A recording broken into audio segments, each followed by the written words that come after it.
Stanford University. General relativity has a reputation for being very difficult. I think the reason is that it's very difficult.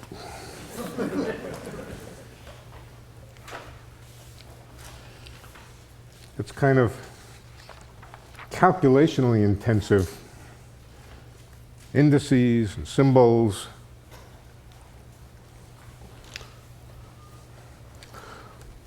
There are ways people have invented to express things in sort of more condensed, very, very neat notations. But just learning them in itself is a task that would take some time. Things like Vierbinds and forms, spinners and twisters, and all sorts of different kinds of mathematical objects. You could call many of them notational if you like. And they do simplify the equations. So I sometimes feel as if in presenting these things the way I do, that it's sort of like Maxwell, who wrote down every single equation of his, how many Maxwell equations are there? I think 8. 8 altogether. We don't usually write all components of the equations. We put them together into vector notation and so forth. And if we're smart, we can even avoid the indices by inventing symbols like curl and so forth. And the same thing can be done to some extent for general relativity. But as I said, the computational methods and the techniques are harder. And I'm not an expert in them. I'm by no means an expert in them. I'm not an expert in general relativity. I know the subject. I know how to use it. But quite honestly, when I go to do something using general relativity, I go back to the indices. I can follow when somebody else uses the fancy methods. But I can't do them myself. It's not just that I can't do them myself. It's not natural to me. I wind up going back to the same thing that we're doing here, indices, derivatives, the whole works. And my feeling is it's the right way to see it for the first time. But it is a nuisance. It's indices all over the place, notations all over the place, too much of it. Can't help it. So some aspect of it you have to get over. You have to get over that hump of tensor notation, the indices and so forth, and then it goes easier, then it goes more smoothly until you come to do a calculation and then right back to the mess again. Now, if you're really interested in doing computations in general relativity, there are packages. There are, you just put in the metric as a function of position, the metric tensor, and out it will spit various tensors and Riemann tensors, this kind of tensor, that kind of tensor, Einstein tensors. And then you can say, without even looking at the result, you can say, okay, please, Mr. Computer, set the Riemann set the Einstein tensor equal to the energy momentum tensor and tell me what comes out. So, yeah, computers can do a lot better, but as I said, general relativity is hard, and part of the hardness is just the complexity of the notations that are necessary. Incidentally, the subject that we're studying up till now is Riemannian geometry. Riemannian geometry, the geometry of curved spaces, the geometry of smooth, curved, metric spaces, they're called. And I suppose we have Riemann to blame for the complexity of the notation. Actually, he simplified it, and Einstein simplified it further. But nevertheless, it is notationally and computationally intensive. The basic concepts are really not so hard, but we have to go through the mess before we get to the concepts, or before we can express those concepts. If there are no questions, yeah. I was wondering if you have a sense of what are the active areas of research in general relativity. Oh, I know very well, yeah. Well, yeah, there are several. The most active areas of research, the ones which are really very, very strongly active among theoretical physicists, is the quantization of general relativity. The quantization of black hole physics. That's probably the most active area. There are astrophysical areas where, again, black holes are very important. Astrophysical areas are entirely classical general relativity. There's numerical relativity. Numerical relativity means, and usually for the purposes of solving astrophysical problems, numerically putting in various initial situations, a pair of black holes orbiting around each other, and simply running the computer to find out what happens by solving Einstein's equations. And it's a very subtle business, incidentally. It is not that you just put in the equations and grind. It's much more subtle than that. And numerical relativity is also a very hard subject. The purpose, for example, being to find out how much gravitational radiation and other kinds of things. This is entirely classical. Gravitational radiation is classical radiation. When two black holes fall into each other, bang, a lot of gravitational radiation is produced, gravitational waves. Why are we interested in them? Well, among other reasons, because we have a chance of detecting them. Anything you can detect is a window into phenomena that are new phenomena. So gravitational wave detectors may be able to detect gravitational waves from the collision of two black holes. It is estimated that there are a few collisions every year of black holes that can be seen by gravitational radiation. So there's a lot of different areas. It's an extremely active area. The equations of general relativity, just the equations of general relativity and the equations of black holes have been found to be useful, extremely useful in condensed matter physics, in fluid dynamics, for having nothing to do with black holes and gravity. Same equations. And so there's a heavy amount of activity in the areas of applying the equations of general relativity to other areas of physics. It's probably, I would say, probably the most active. It went over my career in physics from being a real backwater in physics. Nobody studied general relativity very much 1960s when I was a student, except for the people who were really especially interested and were focused on questions of general relativity. The bulk of theoretical physicists were not interested. Then it started to become interesting in astrophysics, and eventually it took over questions of fundamental theoretical physics. Why? Because of a clash of gravity in general relativity. Anyway, for whatever reason, it is probably now more important in the day-to-day workings of theoretical physicists than almost any other subject. That and quantum field theory, and the connection between them. Okay, let's,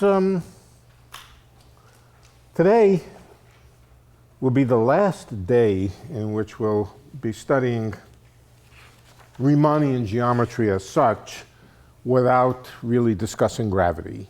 Next time we will really get into gravity. What does all of this have to do with gravity? I told you a little bit in the first lecture that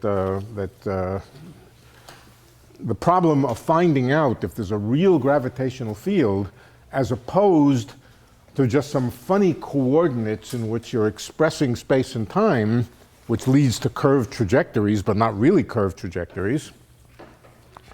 The problem of finding out if there really is a gravitational field is a problem which is mathematically I would say very similar, but I think I would go further than that. I would say is identical to the problem of finding out if a certain metric geometry characterized by a metric tensor, is flat or not. A geometry which is flat, let's say a two-dimensional geometry to begin with, that means a surface of some sort. A flat geometry is one for which Euclid's postulates are correct. There are parallel lines, all the stuff you learned in Euclidean geometry is called flat. And it's characterized in terms of a metric tensor by the statement not that the metric has a very special simple form. That's not the right statement. The special form being the Kronecker delta. That's not the right statement that the metric has that form. The right statement is that coordinates can be found such that with those coordinates the metric has a simple flat form. But more generally, just given an arbitrary metric tensor which varies from place to place, assume that it's smooth, assume that it has all the good differential properties and so forth. The problem of determining if that space is flat or not is a somewhat difficult problem. What you have to do is look at, here's the bad way to do the problem. The bad way to do the problem is to search through all possible coordinate systems, transform the metric from the given form, however it's given, the way that it's presented to you, transform the metric to the new coordinate system that you have constructed, calculate the new metric, and ask whether it looks like a flat metric. Now, of course, that will take an infinite amount of time. You'll never get there, so you need a better technique. And the better technique is to search for diagnostic quantities. Quantities which are built out of the metric and its derivatives and so forth, things that you can calculate, which, if they are zero everywhere throughout the space, that says the space is flat. If they're non-zero any place, it says that the space is curved there. The diagnostic quantity that does that is called the curvature tensor.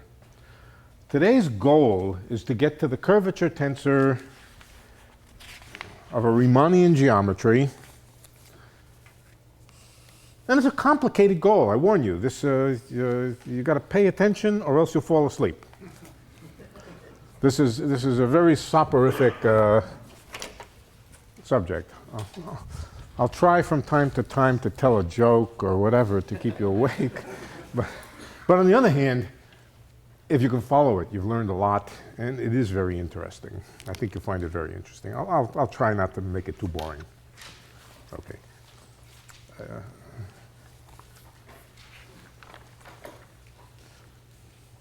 I told my friend Barack Obama, never apologize, and here I am apologizing already for being boring. Okay. What do we start with? We start with a space, and a space means, first of all, a number of dimensions. The number of dimensions in Riemannian geometry can be anything. In principle, you can even have a zero-dimensional space, but that's pretty damn boring. It's just a point. A one-dimensional space is either an infinite line or a closed curve. If it's a closed curve, what is it characterized by? It's characterized by only one thing, the total length of the curve. Every curve is equivalent to every other curve of the same length. In other words, just think about it for a moment. Take a piece of rope that closes on itself, it has a certain length, and wiggle it in any kinds of ways or curve it in any kind of ways. It can always be mapped or put on top of another piece of rope of exactly the same length in a precise way without stretching it. One-dimensional spaces are all equivalent to each other, not quite. They're characterized only by their length. They're either infinite or they have a length L, and every one of them of given length L is identical to every other one. in its intrinsic properties. A bug walking along a little piece of rope cannot distinguish one geometry from the other geometry. All he can do is count the number of steps that it takes him to go around the rope. Leaves a marker someplace, goes around the rope till he comes back to the marker, counts the number of steps, and that's the only thing about that space. Two-dimensional spaces begin to become more complicated. There are flat ones, there are curved ones. Flat one is a plane. Curved one could be a sphere. It could be just a space with lumps, the surface of the Earth, with including the mountains and the valleys and so forth. It can even have weird topology, the surface of a donut, a torus. Or you can poke another hole in the torus and make a torus with two holes and so forth. So by the time you get to two-dimensional spaces, they're pretty complicated. Nevertheless, they are characterized by the metric tensor. And the question of whether they're flat is a computation, or as a first question, find something which distinguishes whether they're flat. Find a quantity, g mu nu, if g mu nu, gmn, the metric tensor, if it is not equal to 0, that does not mean the space is not flat. It just means you're maybe in the wrong coordinates. So you can't diagnose the space by asking whether gmn is 0 or not. You want to find a quantity. Let us call it r. At the moment, I'm not going to tell you how many indices it has. Some quantity. Best it should be a tensor, because if it's a tensor and it's non-zero in every frame of reference. We would like to find some quantity called r. R stands for Riemann, incidentally. Riemann was the first person who asked this question and answered it. We want to find a thing called Riemann, such that if Riemann is equal to 0, that implies that the space is flat, and that there exist coordinates such that, sorry, did I say gmn not equal to 0? I meant not equal to delta mn. Gmn equals 0 is an interesting space. It's not very big. Yeah, gmn equals delta mn is what I meant. And that's what we're going to search for. The curvature tensor. It is a tensor. Let me just remind you about a few properties of the metric tensor and what you do with it. First of all, gmn is by definition the thing, it's a function of position in general. If it were not a function of position, incidentally, if it was a constant matrix, a constant set of coefficients, then it's very easy to find coordinates in which gmn is delta mn. You simply have to straighten out the angles. If gmn is not dependent on position, if it's just a set of coefficients, a set of numerical coefficients, then the space is definitely flat. All right, so gmn of x is the metric tensor, and what do you do with it? You take a little differential distance, dxm, multiply it by dxn. Here's your little differential displacement.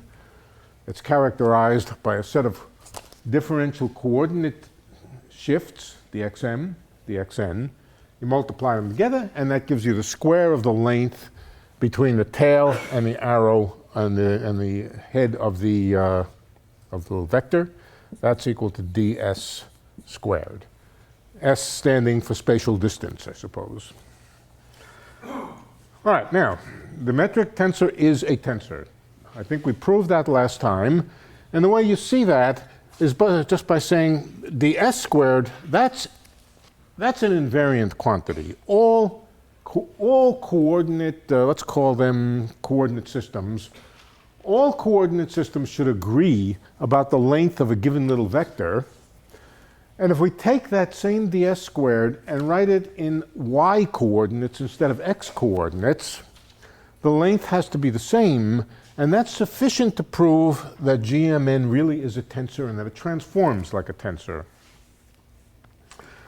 Okay, next property of GMN is it has an inverse. GMN is a matrix. It's a matrix, and it has an inverse.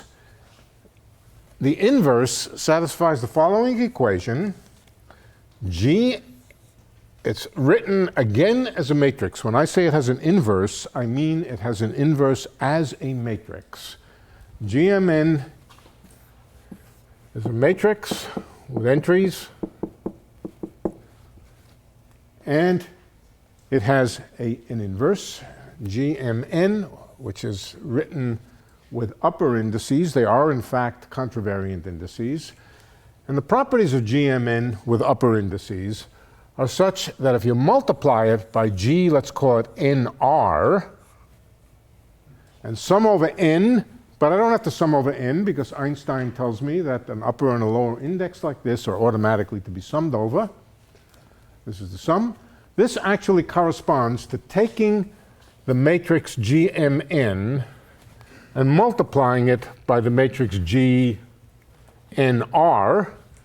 and the resulting matrix is the unit matrix. Why? Because I told you that GMN is the inverse matrix to this one here, and the product then is the identity matrix, and the identity matrix is the Kronecker delta, and the Kronecker delta in general relativity or in Riemannian geometry is always written as a thing with one upper index and one lower index. At least if it's being treated as a tensor. The Kronecker delta, this is a thing to prove. Prove that if you take the Kronecker delta and you transform it pretending it's a tensor, you just get back the Kronecker delta again. That's the thing that you can prove. So these are tensor equations. This is the meaning of saying that GMN is the inverse matrix of GNR. And once you have that, there's another thing that is important. In Riemannian geometry, as opposed to Einsteinian geometry, in Riemannian geometry, all lengths are positive. All lengths are positive, or the squares of all lengths. More important, the squares of all lengths are positive, and all lengths are also positive. But the square of all lengths are positive, and that says something about the properties of the metric tensor. What it says is that there are no directions along which, if you evaluate this, you get anything which is not positive. That's equivalent to a statement about the eigenvalues of GMN. It says all of the eigenvalues of it are positive. All right? But for our purposes now, all lengths are positive. It's the same thing.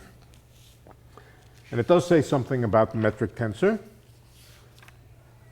It says it's positive definite. That's the same thing as saying all of its eigenvalues are positive.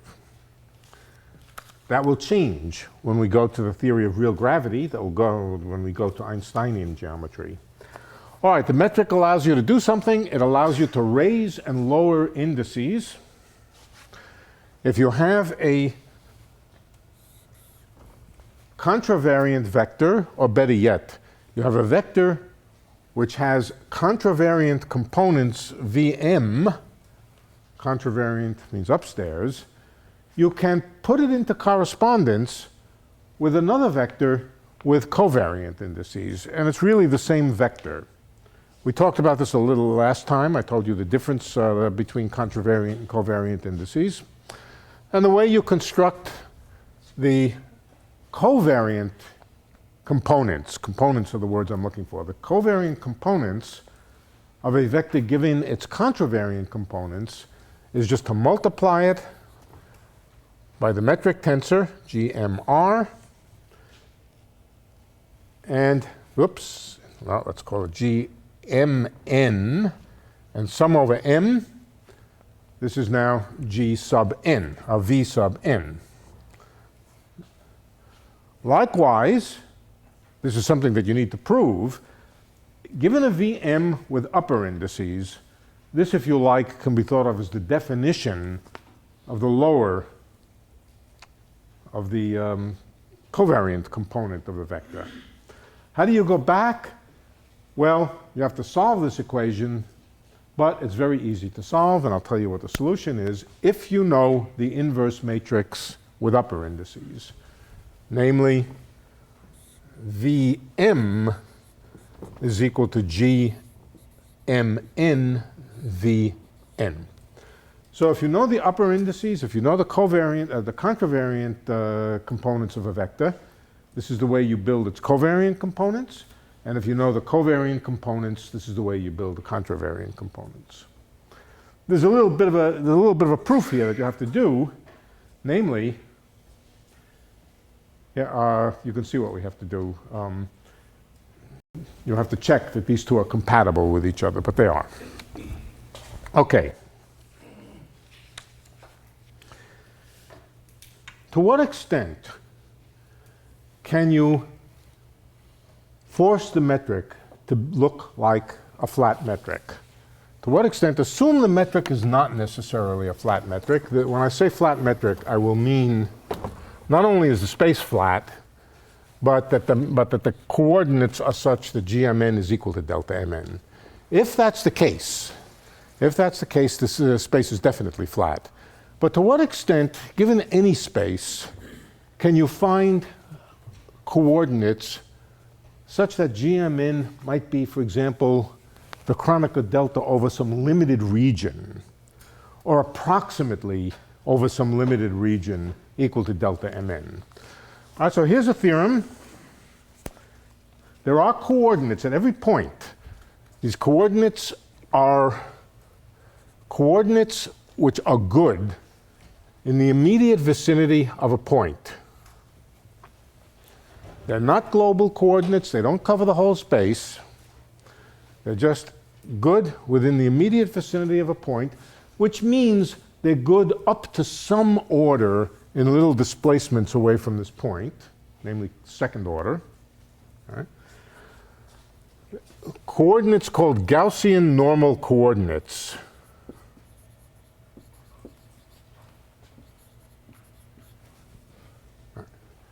Here's what you do. Just first let's just think of it intuitively. We have some curved surface.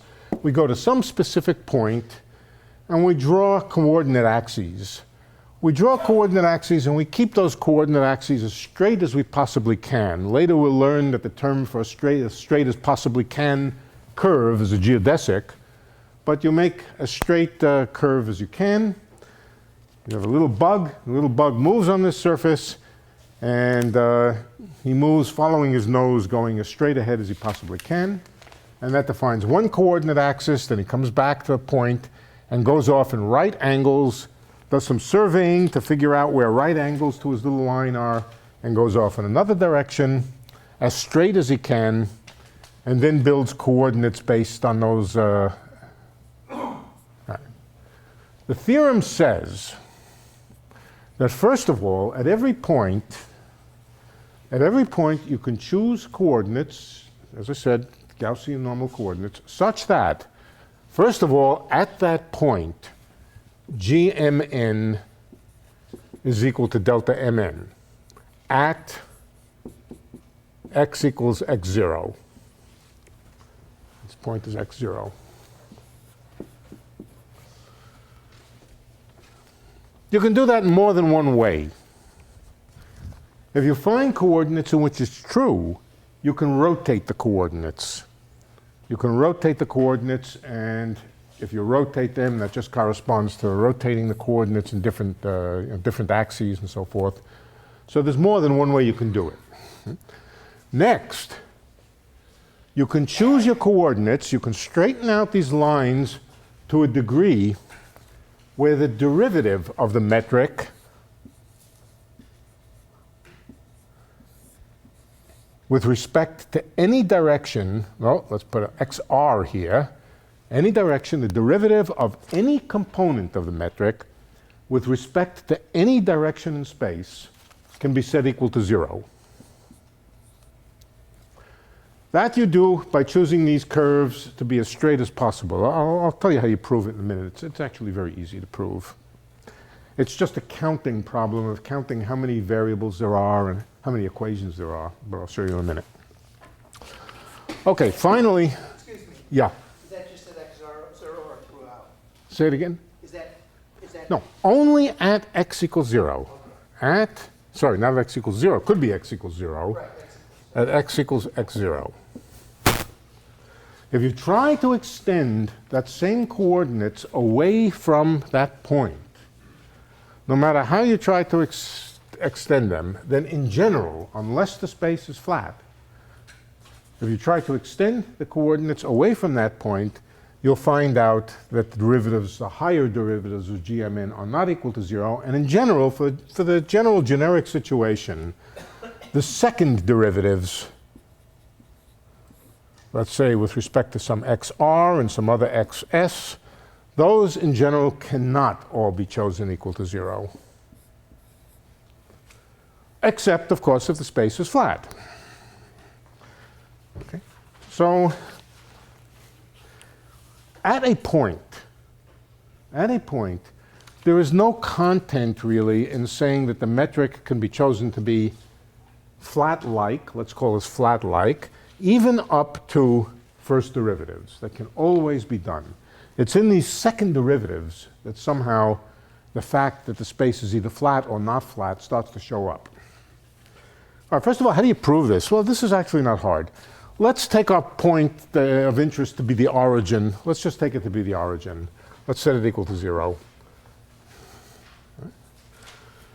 Now, supposing we have some general metric and some coordinates y in which the metric has some form, not of this form here. Let's look for some x's which we're going to build, which are going to be functions of the y. Let's choose it in the following way. At the place where x is equal to 0, in other words, at our origin over here, let's also assume that y is equal to 0. So the two sets of coordinates have the same origin. That means that x will start out with just equal to y.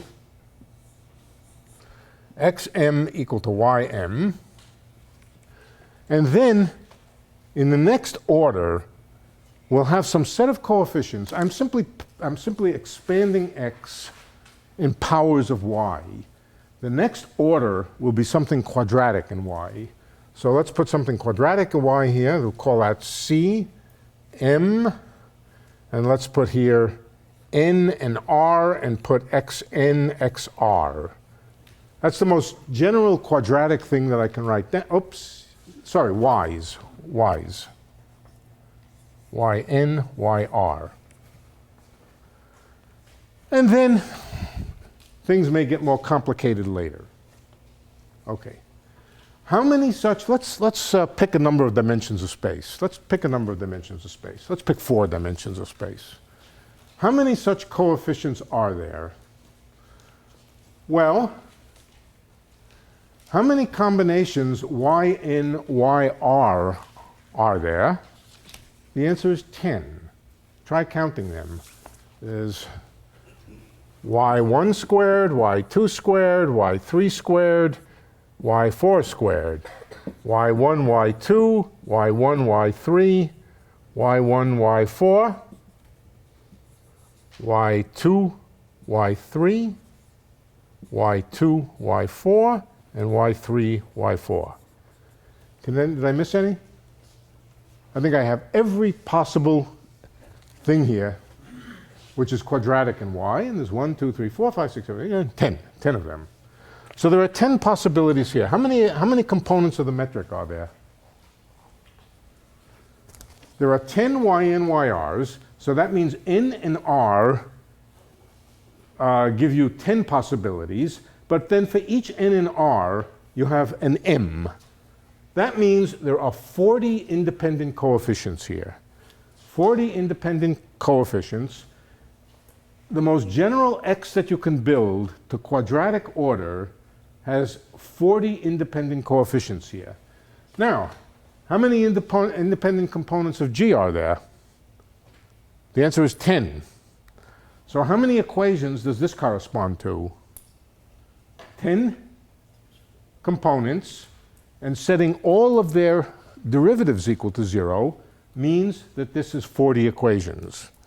40 equations, 40 unknowns. And that allows you to be sure that you can solve these equations to quadratic order. Solving them to quadratic order is saying the same thing, that you can solve these equations, but you'll fail at the next order. You'll fail at the next order, and here's the next order. So it is always possible to choose a metric that has the property that to quadratic order, in other words, to first derivative of the metric is equal to 0, and the metric is equal to a flat metric at a point. Excuse me, I'm missing something crucial here. At the very beginning, where you have that equation with xm on the left and y's on the right, does that represents an attempted coordinate transformation? Yeah, that's a coordinate transformation, sure. Yeah, that's a coordinate transformation. Yeah, this is a coordinate transformation which we're going to try to choose these c's in such a way as to make the derivatives of the metric 0. You can always do it. So every metric in that sense is flat over a sufficiently small distance. Question, is that saying it's locally flat? That's saying it's locally flat. That's the statement that it's local. That's what it being locally flat means, yeah. Yeah. Intuitively, it just says that any smooth surface can be approximated over a small distance by a plane that's tangent to it. Right. That's what that says. Mm-hmm. That can be solved, that because GMN is invertible. Yeah. You can't always solve for the equation necessarily. Say it again? You can't always solve for the equations and for the unknowns, right? Yeah, I think in this case you can. I think in this case you can. Yeah. Yeah. Yeah, in this case you can. Try it out. Do it with 2x2 matrices. Do it in a two-dimensional case. And there's nothing special about 4 dimensions. You'll find you can do it. All right, I don't want to try to do it on the blackboard. All right, in any case, it's a theorem. It's a theorem that Gaussian normal coordinates exist at every point, and they have this property. All right, now the reason we introduced that is because we want to give some meaning to derivatives of vectors. We've talked about some of tensors in general, derivatives of tensors. We've talked about various procedures, various operations we can do on tensors to make new tensors. We can add them, we can subtract them, we can multiply them, we can do all kinds of things.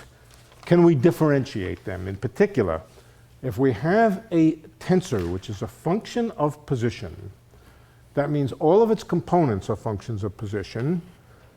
Can we construct another tensor which is in some appropriate sense the derivative with respect to position of the tensor that we have? So let me show you why this is a little bit tricky. You could just say, well, okay, take the components of the tensor, let's say covariant components, and differentiate them. And that gives you a new set of components, which are the derivatives of the components. That gives you the derivative of the vector. It's true, you can do that, but what you get will not be a tensor. Okay? And let me show you why. Can I ask one question? Yeah. The equation you have is C. There are no first order terms.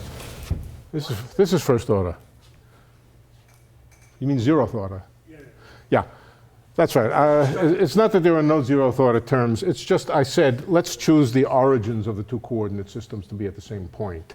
So that says wherever y is equal to 0, x is equal to 0. Right. It was arbitrary, but it doesn't cost anything. Okay. All right, let's look at a vector field. A vector field, a vector at every position. And let's start with coordinates which either the space is flat, in which case I'll just use flat ordinary Cartesian coordinates, or the space is curved, in which case these coordinates here represent Gaussian normal coordinates, as straight as possible, so to speak. And now let's take another coordinate system and superimpose it on top of that. These are not Gaussian normal coordinates. They may be the coordinates that we started with. And I'll represent those in green. And they're curved relative to these coordinates. For example, the coordinate lines might look like that. One of the coordinate lines. The other one might look like this, or whatever. All right. Now, before we ask how we differentiate a vector field means a vector in every position here, let's ask what it would mean for the vector field to be constant in space. The problem here is because the space is curved, it becomes hard to compare the vector at one point and another point. The coordinates, if they can't be chosen to be everywhere flat, then what exactly do you mean by saying a vector over here is equal to a vector over here? It doesn't really mean anything because to compare a vector over here with a vector over here, unless you have nice flat coordinates, there's no unique way to do that.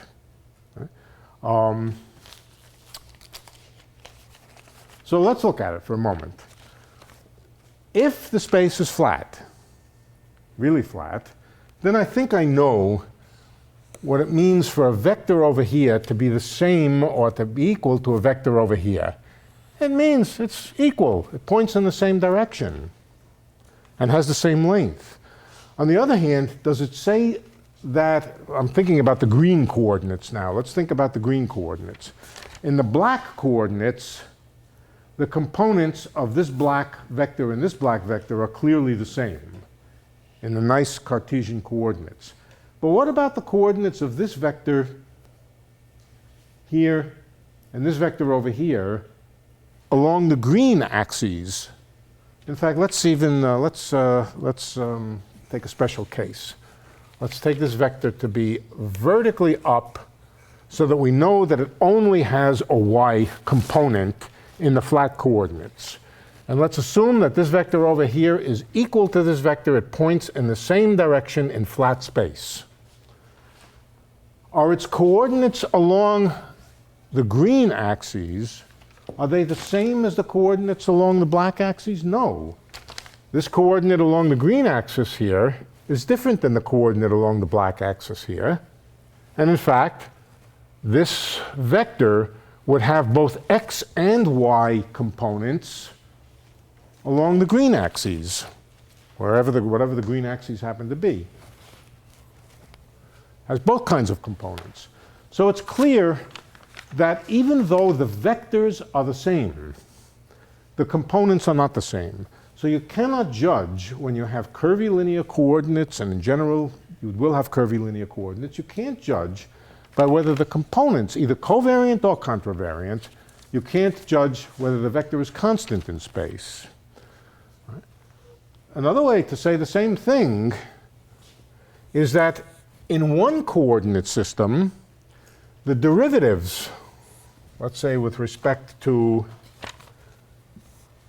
some coordinate xr of the mth component of a vector might be 0 in one coordinate system and not 0 in another coordinate system. It may even be the case that all of the derivatives of Vm are 0 in one coordinate system and not 0 in the other coordinate system because the coordinates shift, because the coordinate direction, not because the vector is changing, but because the coordinates are changing. So this statement that the derivatives of a vector are equal to 0 is not an equation which is likely to be the same in every reference frame. Therefore, it cannot be a tensor equation. It's not a tensor equation. And the derivative of a vector, the components of a vector, with respect to coordinates, are not themselves components of a tensor. They're not components of a tensor because they can be 0, all of them, in one frame of reference and not in another frame of reference. If they were components of a tensor, we would think of this as a rank 2 tensor, an M index and an R index. We might say, look, could this be a tensor TMR? Well, if it's a tensor TMR, then if it's 0 in one frame or in one coordinate system, it's 0 in every coordinate system. But that's simply not true of the derivatives of components of vectors. Not because the vector may change from point to point, but because the coordinates, the orientation of the coordinates change. So we need a better definition. We need a better definition of the derivative of a vector than just differentiating its components. We need something which, if it's 0 in one frame, is 0 in every frame. Okay, so here's what we'll do. Here's how we'll define the derivative of a vector. First of all, to define the derivative at a point, you only need to look at nearby points, right? You only need to look at nearby points.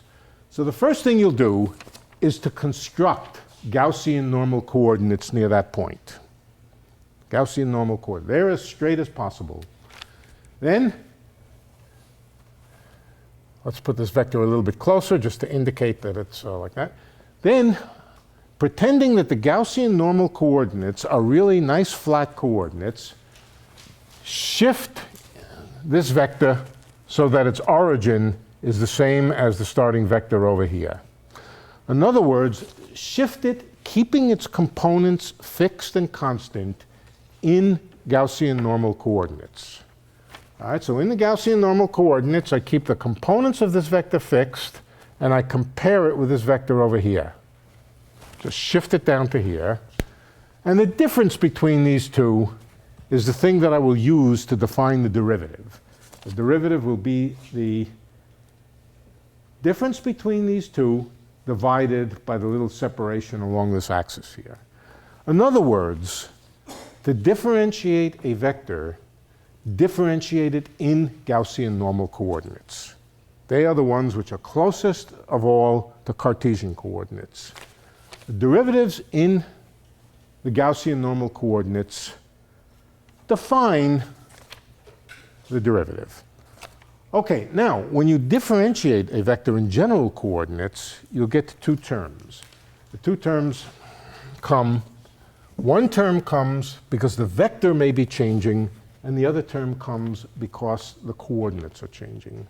Coordinates are rotating out from under you, even if the vector doesn't change, and so forth. If you work out this prescription, take the derivative, just the ordinary derivative in Gaussian normal coordinates, and then re-express it in arbitrary coordinates, here's what you will find. You will find that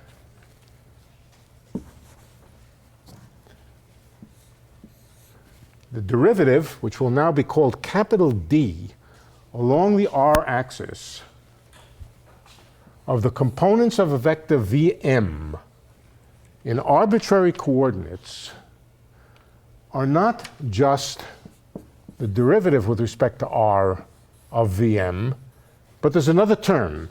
And the other term has to do with the way the coordinates themselves are changing from point to point. And what it looks like is something, it's proportional to V. If you double the size of V, you'll double this term here, obviously. So it's proportional to V. It will have a V in it. It does not have a derivative because this term doesn't come from the fact that the vector is changing. It's coming from the fact that the coordinates are changing. Let's put some indices and try to see what kind of thing it could be. You might have the T component here. On the left-hand side, we have indices R and M. That means we have to have some kind of object over here that has index R and M, just to match the indices on the left-hand side. On the other hand, it's going to be proportional to the components themselves of V, so it's going to have some Vt here. This equation doesn't quite make sense. There are two directions here. There are three here. You've got to soak them up. I have to put another index into this object here. And in fact, the standard convention is to put a minus sign there. Okay? This, in fact, is what you will get if you take a vector, differentiate it in Gaussian normal coordinates, and then transform it to other coordinates. In any other coordinate system, what you will get is the derivative minus a thing, let's just call it thing for the moment, times components of v themselves. This is summed over t, and the index structure on the left-hand side is just r and m. Excuse me, Yeah, that holds for an arbitrary coordinate system, right? that holds now for an arbitrary coordinate system, but I haven't told you what gammas are, what these gamma objects are. Question, what does that formula become if it's a Gaussian normal? No, in Gaussian normal coordinates, it's just this. Okay, so, Right. okay, so the gammas come in because of. Yeah, the gammas, yeah. Right. We're going to find that the gammas are proportional to derivatives of the metric. They have to do with the metric changing from place to place. They're going to be proportional to the derivatives of the metric. In Gaussian normal coordinates, the derivatives of the metric are 0. Okay, that's the trick. Use Gaussian normal coordinates to differentiate because to first order, the derivatives of the metric are 0. Once you've differentiated it, you can then transform the object as if it were a tensor to any frame of reference. And the form will always be like this. It will always be like this. It'll contain, indeed, a derivative, but it will also contain another term which will not be differentiated.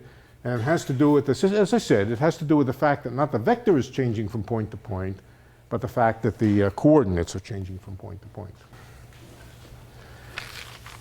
These objects have various names. This is called a connection. It connects neighboring points and tells you how to differentiate something from one point to another. It tells you basically how to compare vectors at different points. It tells you how to compare vectors even though the coordinate system may be changing. This is called a covariant derivative, not because its index is downstairs. It's called a covariant derivative just because it's called a covariant derivative. It's called a covariant derivative, and it is a tensor. It's a tensor in that if it is 0 in any frame, it's 0 in every frame. So, is that a generalization of the convective derivative? You know, I think it is. I never thought about it that way, but I think it is. What did he ask? Yeah, whether it's connected with a convective derivative, no doubt it is. No doubt it is. I would have to sit down and think about it, but there certainly are covariant derivatives in fluid flow. Right, okay, so, yeah, this is called a covariant derivative, and these symbols here go under two names usually. They're either called the connection coefficients or the Christoffel symbols. Christoffel. Chris.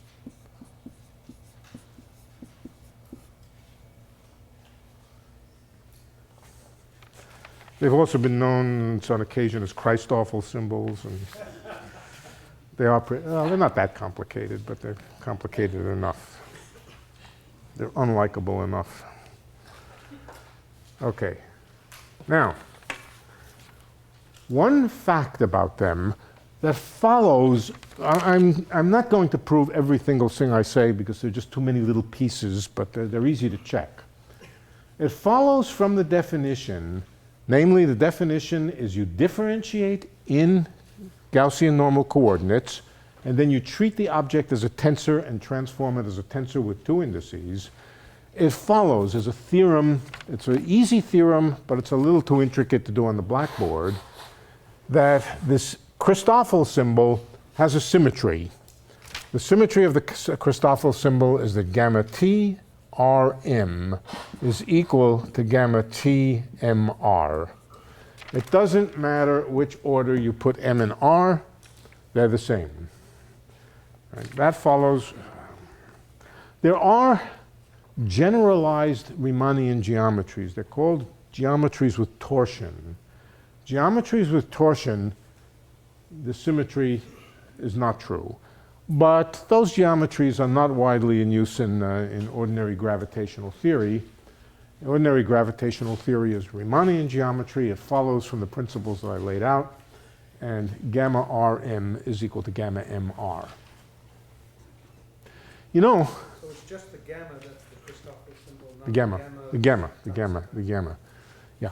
You know, doing the derivative in these Gaussian normal coordinates, which are almost flat, or as flat as can be, and then treating it as an object in its own right, it is very, very similar to what we do in gravitational theory when we evaluate something in a freely falling frame. And then, for example, in a freely falling frame, we calculated how light moved across an elevator. And then we transformed it to the frame of reference in which the elevator was accelerating. Okay. That's closely related to the operations we're doing here. We calculate something because we know how to do it in coordinates which are as flat as possible. That would be a freely falling frame in general relativity. And then we transform it to any coordinates we like, accelerated coordinates or anything we like, and we translate the statement from one coordinate system to another. Here, the notion of variation of a vector from point to point is done first in Gaussian normal coordinates, and then it's transformed. And this is the form that you'll get for the corresponding tensor. All right, we're not going very fast tonight, so I want to move along. All right. Now, for higher derivative tensors, we'll need this tonight. For higher rank tensors, supposing we have a tensor with more than one index, m, let's say n, and we want to differentiate it, covariantly differentiate it, again, in this case, along the s-axis. I don't know why I chose s instead of r. Here I used r, but I want to differentiate it along the s-axis. Does everybody know what I mean d sub r here? That means derivative with respect to xr. Derivative with respect to xr. d sub r. That's a Gaussian normal? Yeah. No. That's in any coordinate system. In any coordinate system, d sub r will always mean d by dxr.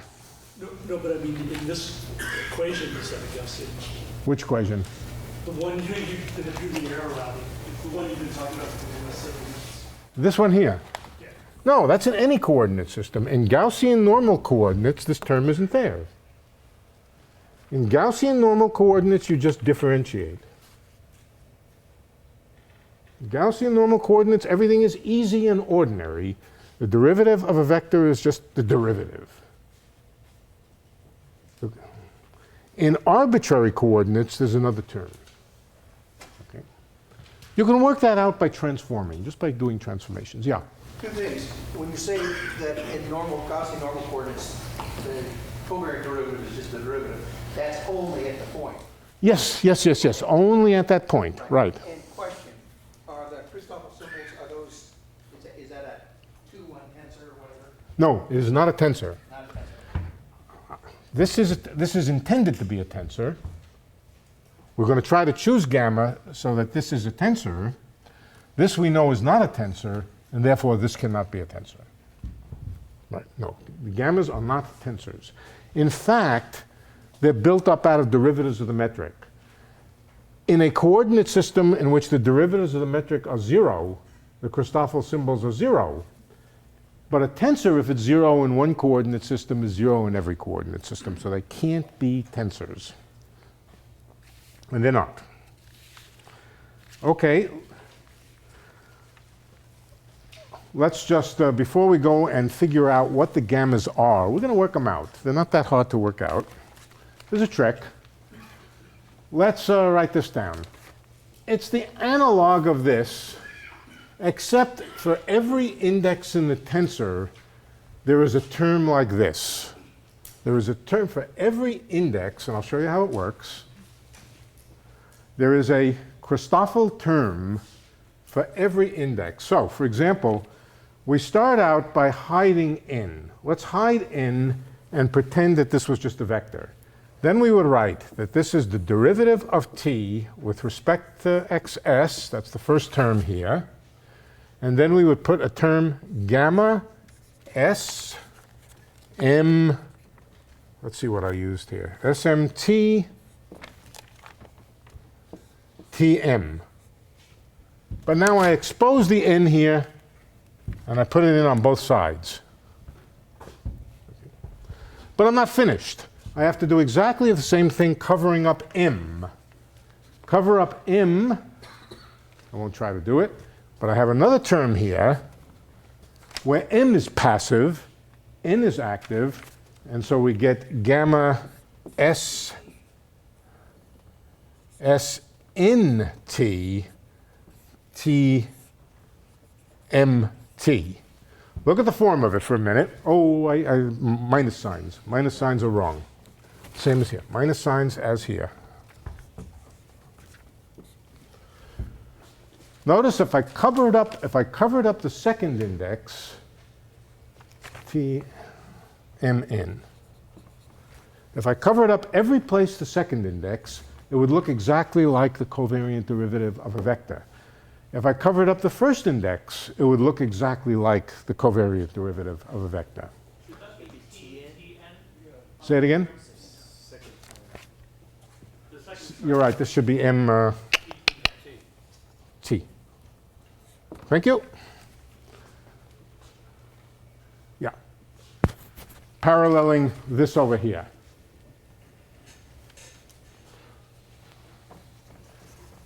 All right, notice in one of the terms, t occurs in the first place, and in the second term, it occurs in the second place. So that's the form that the covariant derivative of a tensor would take. The rule is the same. You go back to Gaussian normal coordinates, and you just differentiate the tensor. Just derivative. None of this junk. And then you transform it to arbitrary coordinates, assuming that the result here is a tensor, and this is what you get. So it allows you to differentiate any tensor. At the moment, we're just dealing with tensors with covariant indices. We'll come to tensors with contravariant indices at some point. All right, in particular, let's apply this to the metric tensor itself. But there's something special about the metric tensor. In Gaussian normal coordinates, its derivatives are all 0. Yeah? I'm sure you must have said this one. It seems like a really fundamental thing. What's the covariant derivative for? It's for differentiating things. It's for comparing things at different points. What are we going to use it for? Field equations. Field equations. Field equations are going to be differential equations which represent how fields change from one place to another, but we want them to be the same equations in every reference frame. We don't want to write down equations which are special to some peculiar reference frame. We want to write down equations which are general, so that if they're true in one frame, they'll be true in all frames. That means they have to be tensor equations, and that means we have to know how to differentiate tensors to get other tensors. So normally you have a derivative if you multiply it by the corresponding infinitesimal. You get the change, like, the partial derivative. This is the partial derivative. This is the partial derivative with respect to the coordinate xs.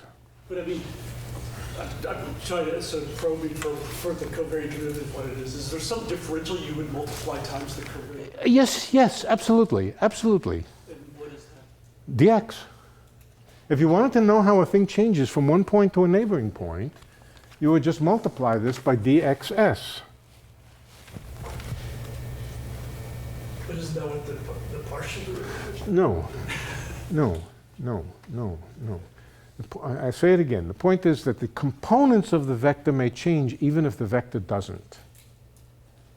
Right, we have to keep that in mind. So this is, right. But we'll see some examples about how it works. That is representing effectively a distortion of the, an out-of-flat distortion of the coordinates. It's an out-of-flat, that's right, it's an out-of-flat distortion of the coordinates. It's there even in flat space if you choose funny coordinates. That's an important point. It's there even in flat space if you choose funny coordinates. In fact, if you choose any coordinates in which the derivatives of the GMNs are not zero, in which the coordinates, vary from point to point in funny ways, this will be there. This is not really a feature necessarily of curved spaces. It's a feature of curved coordinates. Now, okay. So because the metric tensor is constant, or at least has zero derivative in Gaussian normal coordinates, and the definition of covariant derivative is to differentiate first in Gaussian normal coordinates and then take what you get and treat it as a tensor, it must mean that the covariant derivative of the metric tensor is zero. That's what's going to allow us to compute the Christoffel symbols. All right, so let's write down that equation. Here is the form for the derivative, the covariant derivative of any tensor with two lower indices. So let's apply it to the metric tensor itself.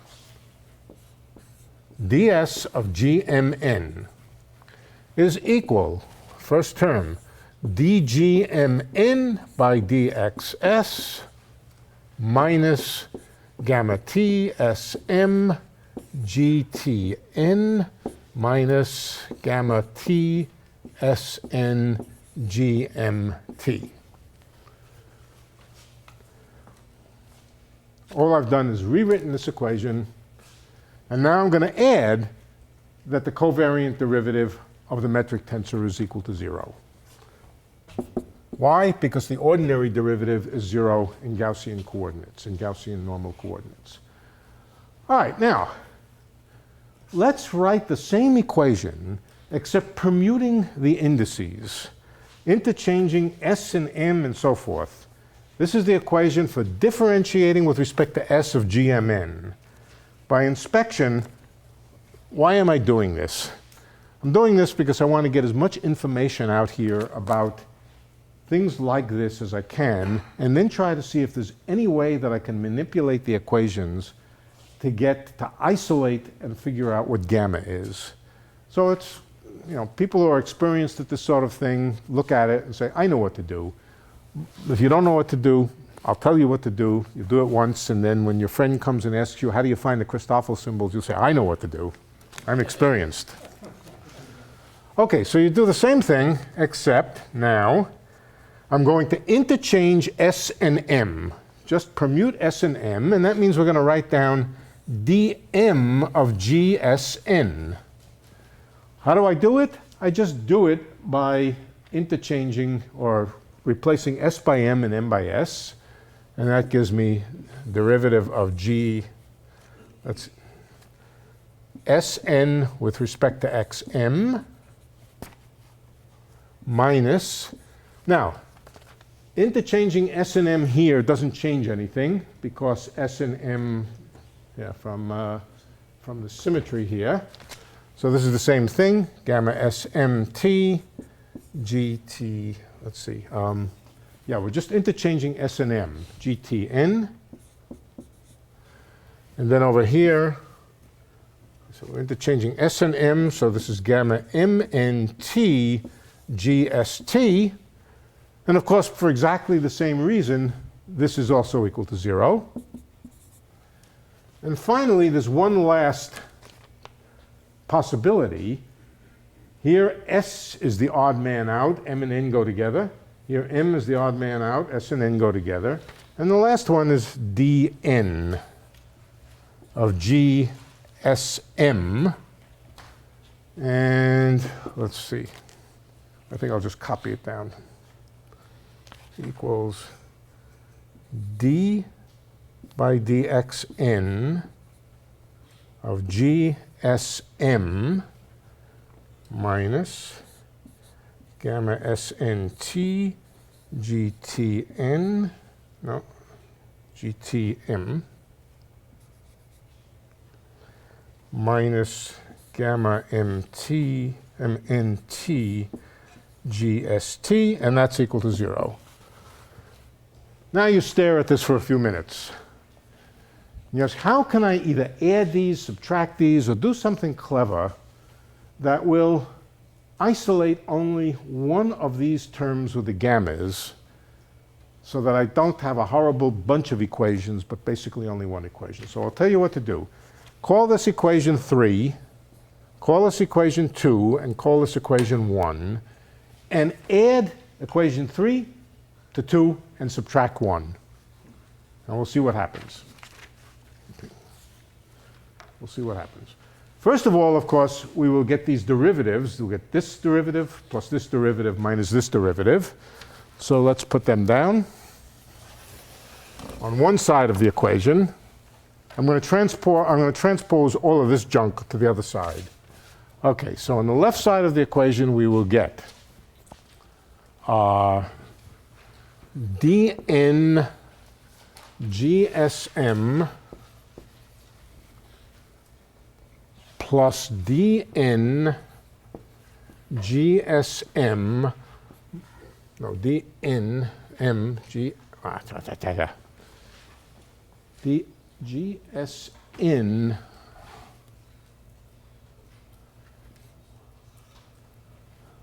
m, that's this one, and the last one is minus GMN, sorry, derivative GMN. That's this plus this minus this, or this plus this minus this. Now, how about on the other side? Let's see. There may be some things which cancel. Let's hope there's things which cancel. This comes with a minus sign, this comes with a plus sign, this comes with a plus sign. So, this and this are the same, but they cancel because of the opposite sign. No, this and this are gone.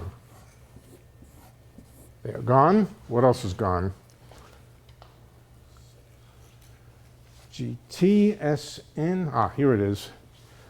This one and this one come with opposite signs. So they are gone.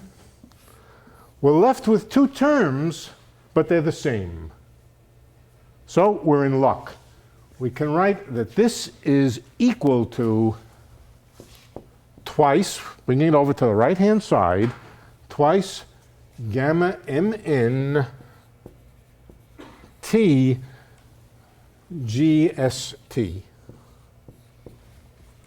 Well, we're still not there. We would like to get gamma mn by itself. Trying to find out what the Christoffel symbols are. That's our goal. Figure out what they are in terms of derivatives of the metric. We're almost there. First of all, we can see that if all the derivatives of the metric are 0, the Christoffel symbol must be 0. But how are we going to get rid of this GST? And the answer is GST has an inverse. Basically, you can just take this over to the other side, but replace it by the inverse matrix. So first of all, let's put a 1/2. And now, put a bracket around this, and take this GST over to the other side, except in its inverse form. And this is the correct formula. This is the formula for the Christoffel symbol. It looks pretty simple. We'll look at it for a moment. The m and n are symmetric. Look at it. M, n, if you interchange these two, and here it's symmetric again, has one negative term. Oops. Yeah, one negative term, two positive terms. Not very complicated. The problem is there's a boatload of them. When you think about four-dimensional space and you let s and t and let all of these coefficients range over from 1 to 4, there's just a lot of Christoffel symbols. And it's that which makes doing calculations in general relativity a very tedious business. Intrinsically, there's nothing hard about it. But in fact, doing a calculation in some sort of general relativity context usually fills page after page after page of nothing more complicated than just computing these derivatives and putting them together. Excuse me. Yeah. I'm sorry, I missed why all these equations are equal to 0. Okay, I'll say it again. G is constant, has 0 derivatives in Gaussian normal coordinates. Oh, yes, at that point. Okay, so all of this is just at that one point. Yeah. But once it's true at one point, it's true at every point. To derive it at any point, you go to Gaussian normal coordinates at that point. So you say, I want a formula appropriate to a particular point. I go to that point, use Gaussian normal coordinates, and find out that this is what gamma is. But once you know it at any point, it's true at every point.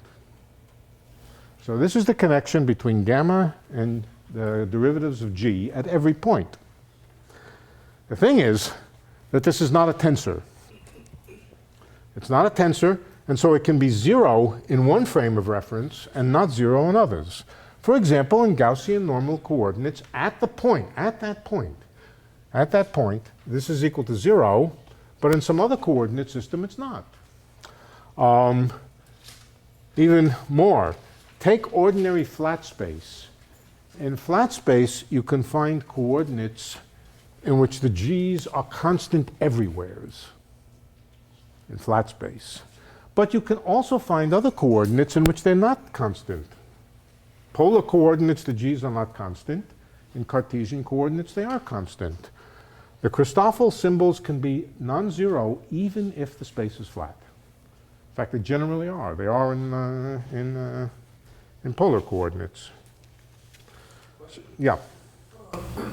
Just to clarify, you can represent the metric that G as a 2x2 matrix in this, Not a 2 by 2, an n by n, or 4 by 4, or whatever it is. whatever it is, but here you're on okay, well, whatever it is, it's 4 by 4, n by n. That's clear, but what is the Christoffel symbol also n by n? No, it's n by n by n. It's got 3 indices. N times n. Now, it's n by n by n, but there's some symmetry. So there's 40 components to it. It has 40 components. Everything always has 40 components. M and n, if you fix t, then gamma mn has 10 components. Same 10 components for a symmetric tensor. And then you let t run over all 4 components, and that gives you 40. So there are 40 independent Christoffel symbols. Excuse me. Yeah. I just want to make sure I understand what you said. I agree that you proved that at that one particular point, and it's true at all points, but for each point that you do it, you have to use a different G. You have to use the G that's appropriate for the Gaussian normal coordinates. No.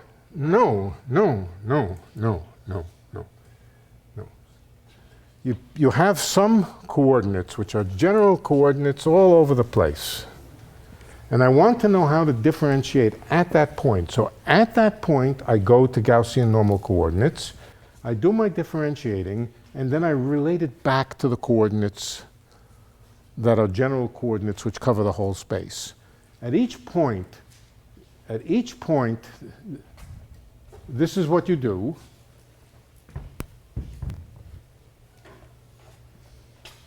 With this formula. No. You take your curved coordinates, whatever they are, and then you say, I want to know how to compare vectors at neighboring points. Right? So I go to Gaussian normal coordinates at that point, and it tells me how to compare them at that point. Here's what it tells me to do. And those G's are the G's associated with the Gaussian coordinates at that point. No, they're the G's that are associated with any coordinates. Okay. With Gaussian normal coordinates, these are 0. They're all 0 at that point. The derivatives are all 0 at that point. So no, these are the coordinates that you began with. You transformed to Gaussian coordinates, derived all of this, but then you're finished with it. You're finished with the Gaussian normal coordinates. Now you're finished with the Gaussian normal coordinates, and you go on. This was just a trick to... the Gaussian normal coordinates were just a trick to eliminate locally at each point the variation of the metric tensor with position. Right, good. Is this equation the equation that tells you that a space is flat? It tells you what? That your space is flat? No. No. This does not tell you that the space is flat. This is just, which just tells you what gamma is. if gamma is, I assure you, if gamma is 0 everywhere, it not only means the space is flat, but it also means you've chosen Cartesian coordinates. Didn't we get here by setting the derivative, the covariant derivative of the metric tensor equal to 0? Mm-hmm. And so that by itself is not enough to tell you flatness. No, the covariant derivative of the metric tensor is always 0. That's not the same as saying the metric is constant over space, the metric tensor. The statement that the metric tensor itself is constant would be that the ordinary derivative is 0. Right, but the covariant derivative of the metric is always 0. Why? Because in Gaussian coordinates it's 0. And if a tensor is 0 in one coordinate frame, it's 0 in every coordinate frame. Add one more thing, that covariant derivatives are tensors. So this is conceptually tricky. But at the end of the day, the rule is calculate your Christoffel symbols and replace ordinary derivative. In many contexts, replace ordinary derivatives with covariant derivatives. You can write your equations in Gaussian normal coordinates, then they just involve ordinary derivatives. But if you want the same equations in general coordinates, then you replace the ordinary derivatives by covariant derivatives. That's the rule. Think about it. Yeah, look, this requires sitting down and thinking about it and understanding what we're doing. We have not got to curvature yet, so let's try to get to curvature. Here we have the definition of... Now, let's talk about what curvature is. It's easiest to start with two-dimensional curvature. How do we probe for curvature? Well, let's begin by drawing a space which is curved. This sphere is obviously curved, but I don't want to deal with a sphere. I want to deal with a cone, but not a cone, but a cone with a round point at the top. The top of a mountain, but with the sides being nice and flat. So that if you're away from the top of the volcano up here, I don't know, it's not a volcano, it's just a rounded cone. On the sides here, it looks cone-like. At the top, it's smoothed off. It's been shaved off and made round. Okay. The first statement is such a cone is flat everywhere except up near the top. To see that, just take the same space down here, but continue it so that it really does form a genuine cone. Okay, so now we have a cone. It only differs from the space that we're talking about up in this vicinity up here. Now take the cone and slice it. Slice it down here and open it up. All right, this is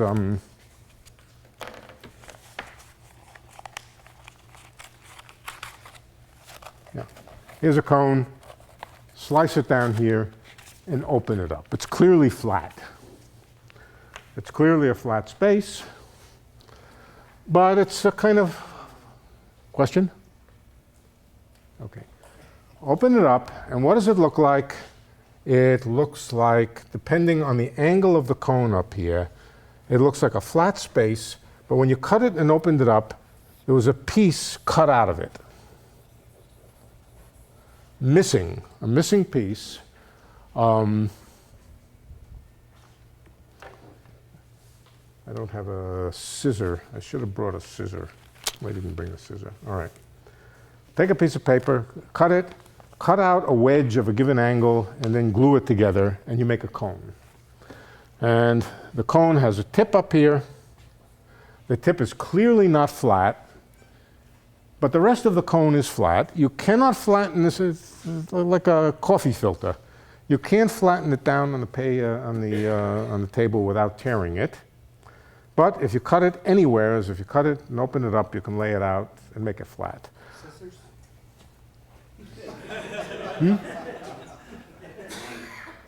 Scissors. Oh, a scissor. A scissor. Oh, okay. But now I have to cut my notes. If you have a piece of paper, somebody have a piece of paper, we can do it.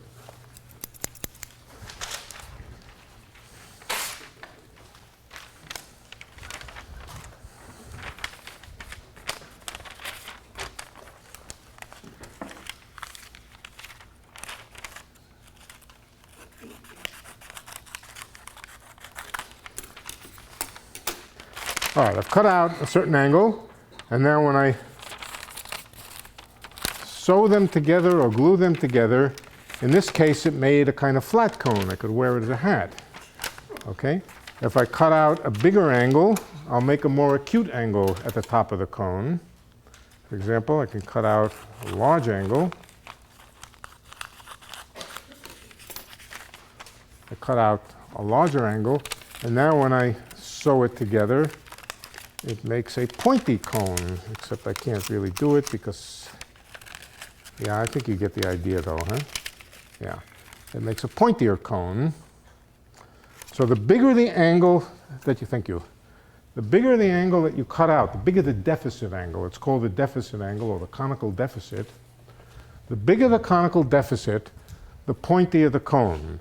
If the conical deficit is a very small acute angle, it means the cone is very flat on top. Okay? All right, now let's think about a vector field on the space here which is constant. Let's take a vector field which is constant. What does it mean to be constant? It means that it's pointing in the same direction everywhere, and for simplicity, let's take it to be pointing in this direction. Something funny over here. Over here it's along this line. Over here it's practically perpendicular to this line. But remember, when the cut is identified like this, the line is the same line. Let's do it. Let's take a vector pointing over here, here, here, here, and here. And now when we sew it together, we discover that there's a funny jump in its direction.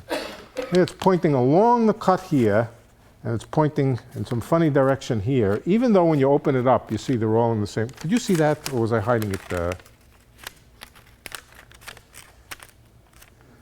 As you go around, starting here, pointing in the same direction until you get around to the other side of the cut, in which case you find that it's not in the same direction as the arrow was over here. Nevertheless, when I open it up, they're all parallel. So the tip of the cone is such that if you carry a vector around, when you get around to the other side, it has been rotated. It has been rotated due to the conical deficit at the top. Exactly the same will be true in this geometry over here. If I take a vector along a given direction and I carry it around the mountain in such a way that it's always pointing in the same direction, if I opened it up, by the time I get back to the other side, it'll be pointing in some other direction. That is because the top of the cone is curved. That's the effect of curvature. The effect of curvature, a region of curvature, has the property that if you take a vector pointing in the same direction as much as you can do, keep it pointing in the same direction and take it around the region of curvature, the vector will rotate. The vector will rotate when it goes around any region of curvature, even though you took pains to make sure that at every point you were moving it parallel to itself. In other words, you took pains to make sure that the covariant derivative of that vector was 0, but nevertheless, when you came around to the other side, it had shifted. There's another way to say this, which is actually more useful. Here's the other way to say it. It's equivalent. It's equivalent. If you have a curved space and there's some curvature here, okay, and you take a vector field and differentiate it along one axis. We're going to move it and differentiate it, or differentiate it along one axis. and then differentiate it along a second axis. So we take the vector, displace it a little bit, and then displace it along some second axis. The vector will change. And how will the vector change? It will change typically by differentiating the vector along these two axes in sequence. You first differentiate the vector along one axis, and then differentiate it along the second axis, and there's a small change in the vector due to these two derivatives. So if I go along here, in other words, if I take the difference of the vector over here and over here, it consists of two changes, a change to go from here to here and a change to go from here to here. And that change, the total change in that vector, is proportional to a second derivative. It would be true in any coordinates. It would be true in any coordinates that if you carried a vector from here to here and then from here to here and then compared it with a vector at this point over here, what you would be calculating is the second partial derivative of the vector, let's say derivative of Vn, call this the xs direction and the xr direction. Then this would be, let's see, which derivative would it be? It would be derivative with respect, it would be covariant derivative with respect to r of the covariant derivative with respect to s of the vector and let's say the mth component of the vector. This operation says you move the vector a little bit along the s direction, and this one then says you take the difference, the little derivative, and move it along the r direction, and the net result is the change in the vector going from here to here. Done covariantly, which means that you could have done the same thing in Gaussian normal coordinates with just ordinary derivatives. In Gaussian normal coordinates, you would just be doing this derivative here, or two ordinary derivatives. You could have also gone in the other direction. You could, that is to say, you could have gone first in the r direction and then in the s direction and calculated the way the vector changes from here to here. That would be the opposite order of differentiation. Ordinarily, and in flat space in general, these two are equal to each other. This is just the fact that derivatives, it doesn't matter which order you take them. But it's not true in curved space. In curved space, this net, the difference between these two operations, can be thought of as taking the vector around the closed loop. The difference between these two operations, taking the vector from here to here and then from here to here, minus the opposite direction, is essentially taking the vector around a little closed loop. Taking it around a little closed loop, we discovered that when there's curvature at the tip of the cone here, you don't get back to what you started with. In curved space, covariant derivatives are not interchangeable. In flat space, they are interchangeable. That's the way we test for whether a space is flat or not. We test whether differentiating tensors, in particular vectors, in opposite order gives 0. If the answer is yes, everywhere is in the space for any vector, then the space is flat.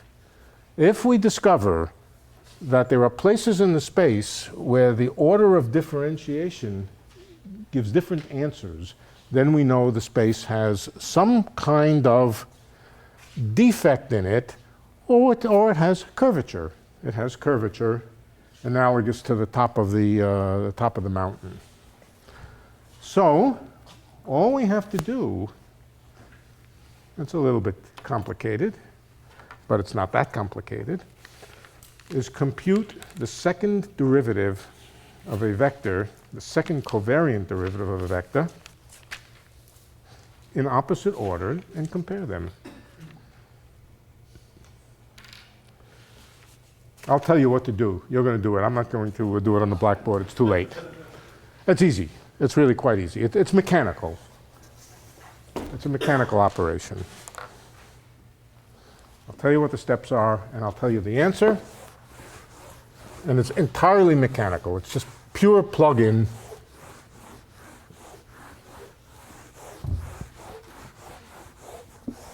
It's too late to carry it out, and yeah. What we're interested in is taking a vector, Vn, the components, covariant components of a vector, computing the covariant derivative in the r direction, and then differentiating it in the s direction. Later on, we will interchange s and r and subtract. All right? But let's just do this. This is equal to ds. Now, this object over here is a tensor, TRN. It's a tensor, and we have the rule for calculating the derivative of a tensor. We have a contribution from each index, and I'm going to write it down.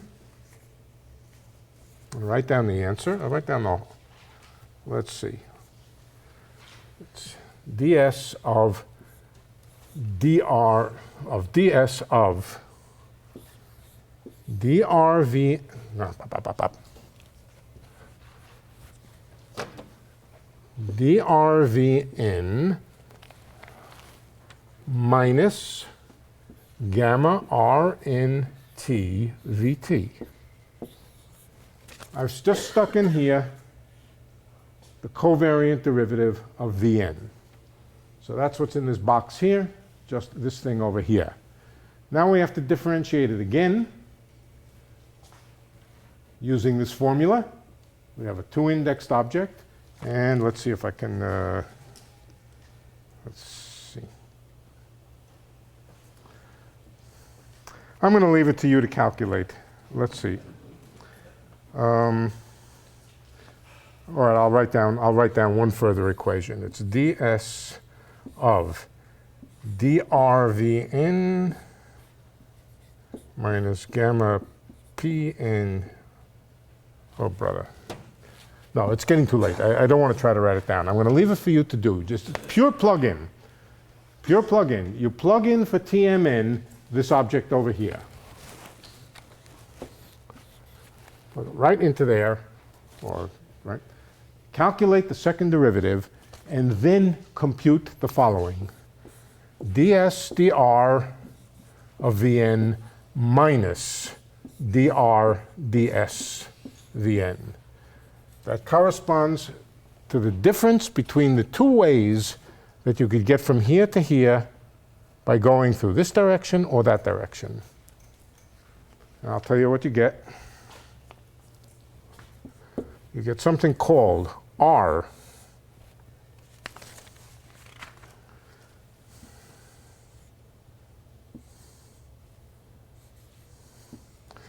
It's a tensor with 3 covariant indices, 1 contravariant index, and it multiplies Vt,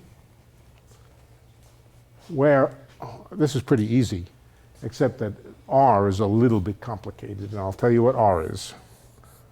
SRNT equals dr gamma SNT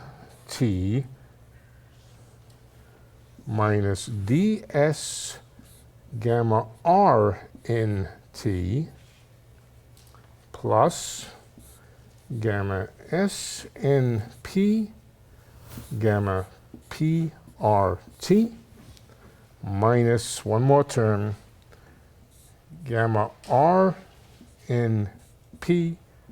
gamma PST.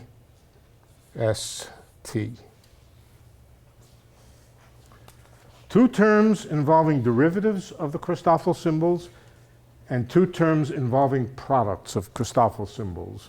There's a sum, let's see, there's a sum over P here and a sum over P here. The indices, take a look at it, the indices match. It's a complicated expression And it's even more complicated when you remember what the gammas are. The gammas themselves are complicated derivatives of g's. And the curvature tensor, this is the curvature tensor, the Riemann curvature tensor. This Riemann curvature tensor is itself another derivative and also products of Christoffel symbols. Let's see what it has in it. When you differentiate, the Christoffel symbol involves a derivative of g. Differentiating again gives you second derivatives of g. Remember, the second derivatives of g are the things which you cannot generally set equal to 0. The first derivatives of g you can find frame of reference where they're equal to 0. The second derivatives of g you can't. So by the time you finish calculating this thing here, second derivatives of g have come into it, and it is testing out and feeling out the geometry a little more thoroughly than the first derivatives would feel it out. It's feeling out the second derivatives, feeling out the coordinate systems, the quadratic order. So it has second derivatives of Christoffel symbols, and it has squares or quadratic things involving first derivatives. It's a complicated thing, and if I were to actually write it in terms of the Christoffel symbols, or I were to try to calculate it for a given metric, it can fill up pages, and it will fill up pages. But conceptually, what it's doing is just calculating the difference in a vector if you transport it around here, keeping it parallel to itself until it comes around all the ways around. The little change in the vector and going in a loop. And this is the curvature tensor. The curvature tensor, is, as I said, it's complicated to calculate, but you can calculate it. You can put it into a computer, and you can ask the computer, is it 0? In fact, if the computer, it's good if you have a computer that can do algebra. And if you have the metric in some algebraic form, or you have the metric in some mathematical form, you can do these operations and then test out whether this curvature tensor is 0 everywheres. If the curvature tensor is 0 everywheres, all components of it, the space is flat. Now, we'll study the curvature tensor a little more, but as I said, it's a complicated thing, but the main thing about it is that it tells you whether the space is flat, and if not, how unflat it is. It is closely related to a quantity in gravitational physics. Can you guess what it is? It's a local quantity which tells you that the space is not flat. So it must be something telling you whether there's really a gravitational field present or not.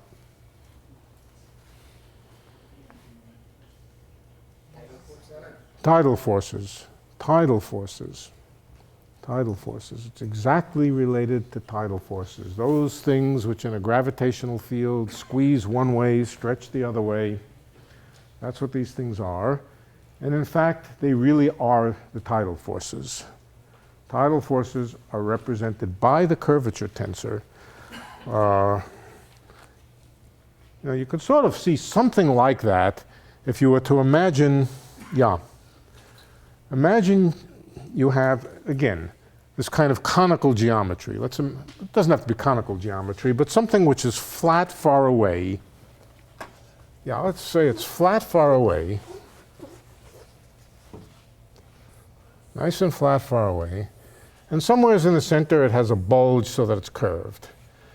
Now you take some object out here. It's a thing living in flatland. It's two-dimensional. You take some object that might be composed of a bunch of links.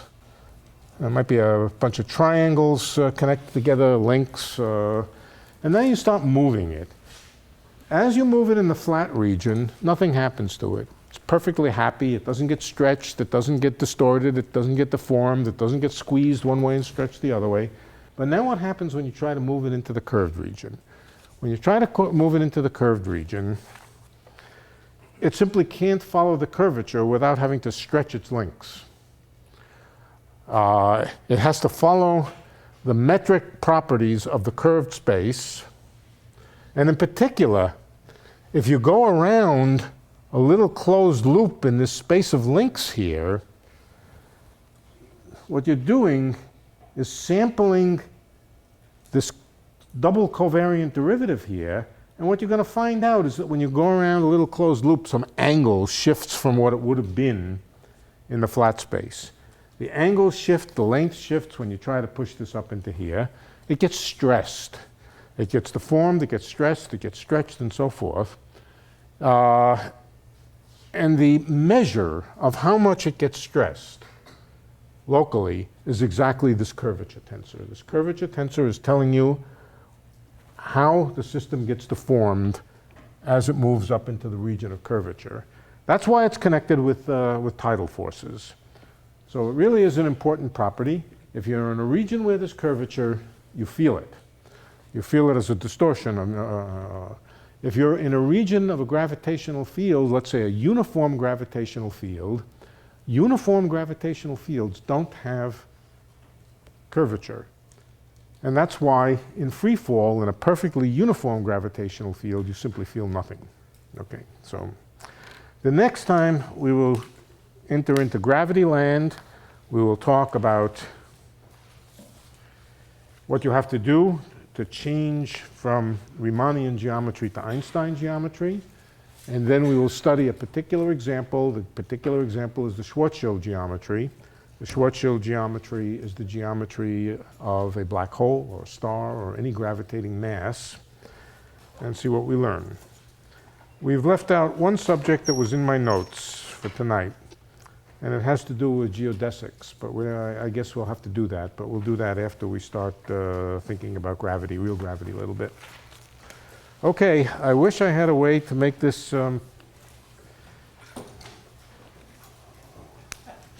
fewer indices, but I don't. Yeah.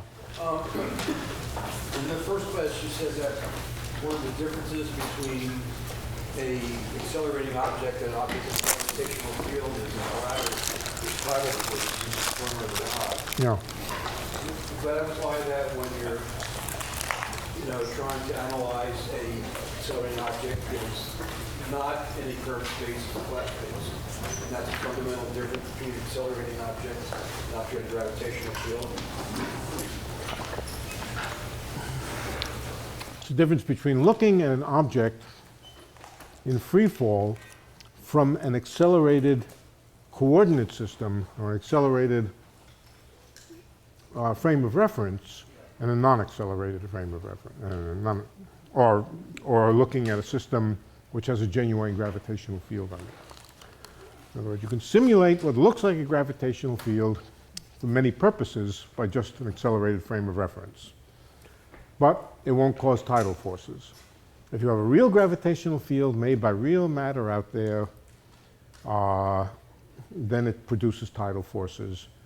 And if there are tidal forces, it means that, that there's something real going on. It's not just a coordinate transformation. So you can't tell the difference between an accelerating reference frame and a reference frame in a gravitational field. So one Yeah. is flat, one's not. Yeah. Except for the uniform field you just mentioned. Well, there are no uniform gravitational fields.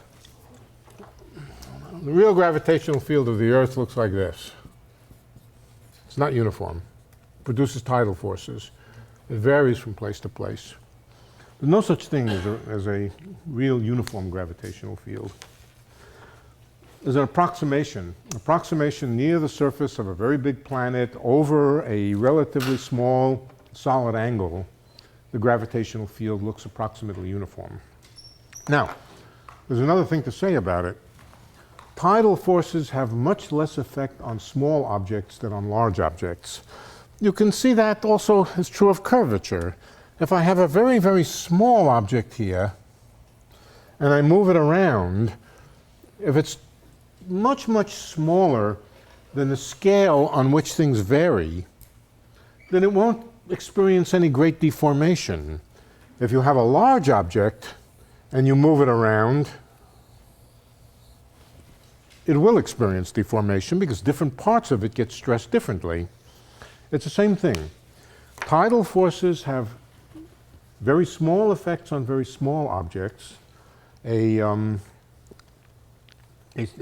bacteria falling into the surface of the Earth would experience essentially no, as long as it's free falling, would experience no tidal force worth speaking about, whereas the 2,000-mile man would be crushed by the tidal force as he falls toward the Earth.